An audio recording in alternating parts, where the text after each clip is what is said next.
A new equipment finance broker usually asks one question first. What is the average commission on a deal? The honest answer is that many transactions fall in the 3 to 5% range, but the exact rate depends on the size of the transaction, the lender's pricing, and how competitive the deal needs to be.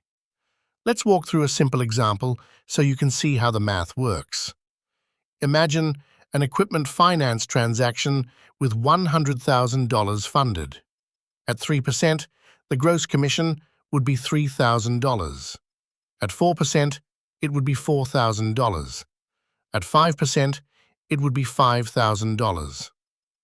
That is the gross commission, not necessarily the amount the broker personally keeps. Why can the percentage change?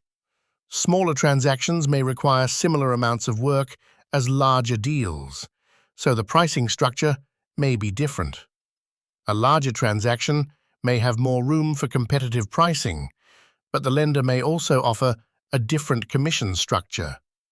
The customer's credit profile, the equipment, the lender's risk, and the overall market can all affect the final economics. Now let's look at the commission waterfall. Suppose the deal funds at $100,000 and the agreed gross commission is 4%. 4% of $100,000 is $4,000.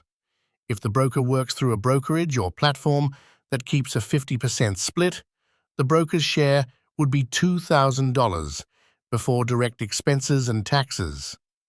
If there are $250 in direct transaction expenses, the approximate amount remaining would be $1,750 before taxes and general business overhead. That example is for education. Your actual agreement may be completely different. Always confirm the commission arrangement in writing before relying on a projected payout. The next question is, who pays the commission? In some transactions, compensation is paid by the lender. In others, the customer may pay a disclosed broker fee. Some arrangements combine both.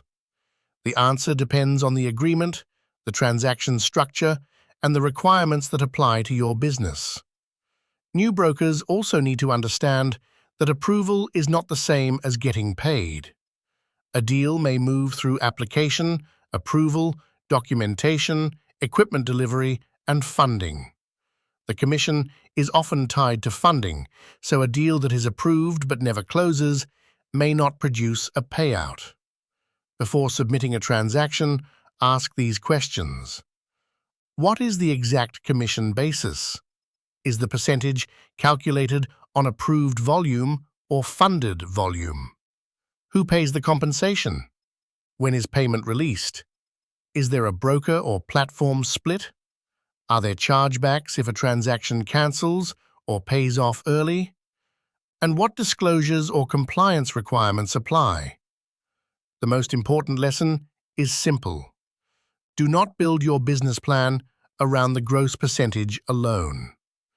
Build it around funded volume, realistic conversion rates, payout timing, splits, expenses, taxes, and the time required to close each transaction. If your average funded deal is $100,000, a 3 to 5% gross range means roughly $3,000 to $5,000 before any split or expenses. Your goal is to understand the full waterfall so you can price your work, forecast your income, and serve customers competitively.